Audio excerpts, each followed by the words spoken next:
በ2018 ዓመተ ምህረት አጋማሽ ላይ ማለትም ጥር ላይ የሚሰጠው የመውጫ ፈተና ወይም ኤግዚት ኤግዛም ተፈታኞች የሚሰጠው የመውጫ ፈተና ጊዜ ተራዝሟል። ከዚህ በፊት ትምህርት ሚኒስቴር ለከፍተኛ ትምህርት ተቋማት በጻፈው ደብዳቤ መሰረት የዚህ ዓመት ማለትም የ2018 ዓመተ ምህረት አጋማሽ የመውጫ ፈተና ከጥር 14 2018 ዓመተ ምህረት ጀምሮ እንደሚሰጥ ማሳወቁ ይታወሳል። ነገር ግን ሊሰጥበት የታቀደው ጊዜ ተራዝሟል።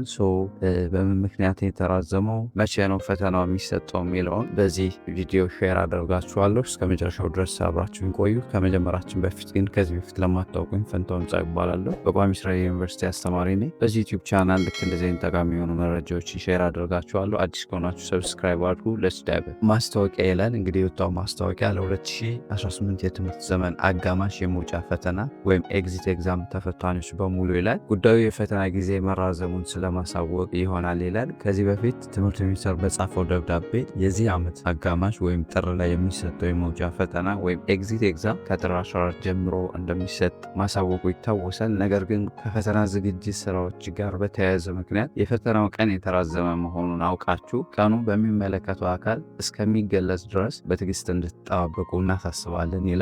ይሄ ደብዳቤ እንግዲህ ከወለጋ ዩኒቨርሲቲ የወጣ ማስታወቂያ ነው። እንግዲህ ምዝገባ ያደረጋችሁና በማድረግ ላይ የምትገኙ ተፈታኞች ፈተናው የሚሰጥበት ትክክለኛ ቀን በትምህርት ምዘና እና ፈተናዎች አገልግሎት ወይም በትምህርት ሚኒስቴር እስከሚገለጽ ድረስ በትዕግስት እንድትጠባበቁ ተብሏል።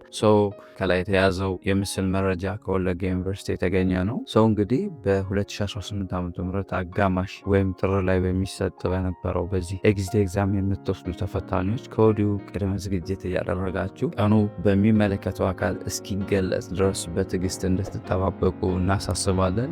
ዝግጅታችሁን ካሁኑ በደንብ አጠናክራችሁ እንድትቀጥሉ ሪከመንድ አድርጋችኋለሁ። ተራዘመ ብላችሁ መዘናጋት እንዳይፈጠር ሲምፕሊ ዝም ብላችሁ ዝግጅታችሁ ላይ ፎከስ እንድታደርጉ ሪከመንድ አድርጋችኋለሁ። የቀራችሁ ነገር ስለሚኖር ምንጊዜም ሁሉን ነገር ዋንዴ ከበር አድርጋችሁ ላስጨርሱ ትችላላችሁ። ካሁኑ ግን ከበር ማድረግ ያለባችሁን ነገር ከበር እያደርጋችሁ መዘናጋትን አስወግዳችሁ ዝግጅታችሁን እንድትቀጥሉ ሪከመንድ አደርጋችኋለሁ። ሌሎች ተጨማሪ መረጃዎችንም ቶሎ በዚህ ዩቲዩብ ቻናል ሼር የምናደርጋችሁ ይሆናል። ፋሚሊ ያልሆናችሁ ሰብስክራይብ በማድረግ ቤተሰብ ይሁኑ። አስተያየት ካላችሁ፣ መጠየቅ የምትፈልጉት ጥያቄ ካላችሁ ኮሜንት ሴክሽን ላይ አስቀምጦልን። የቴሌግራም ቻናላችንን ሊንክም ዲስክሪፕሽን ላይ ያለ። በዚህ የቴሌግራም ቻናል መረጃዎችን ቀድመን በፍጥነት የምናሳውቅበት የቴሌግራም ቻናል ነው። ሊንኩ ላይ በመግባት ጆይን ማድረግ ትችላላችሁ። ሌሎች ተጨማሪ መረጃዎችን ቶሎ እንድታገኙ። በሌላ ጠቃሚ ቪዲዮ እስክንገናኝ ለሀገራችን ሰላም፣ ፍቅር፣ አንድነት ይስጠን። ፒስ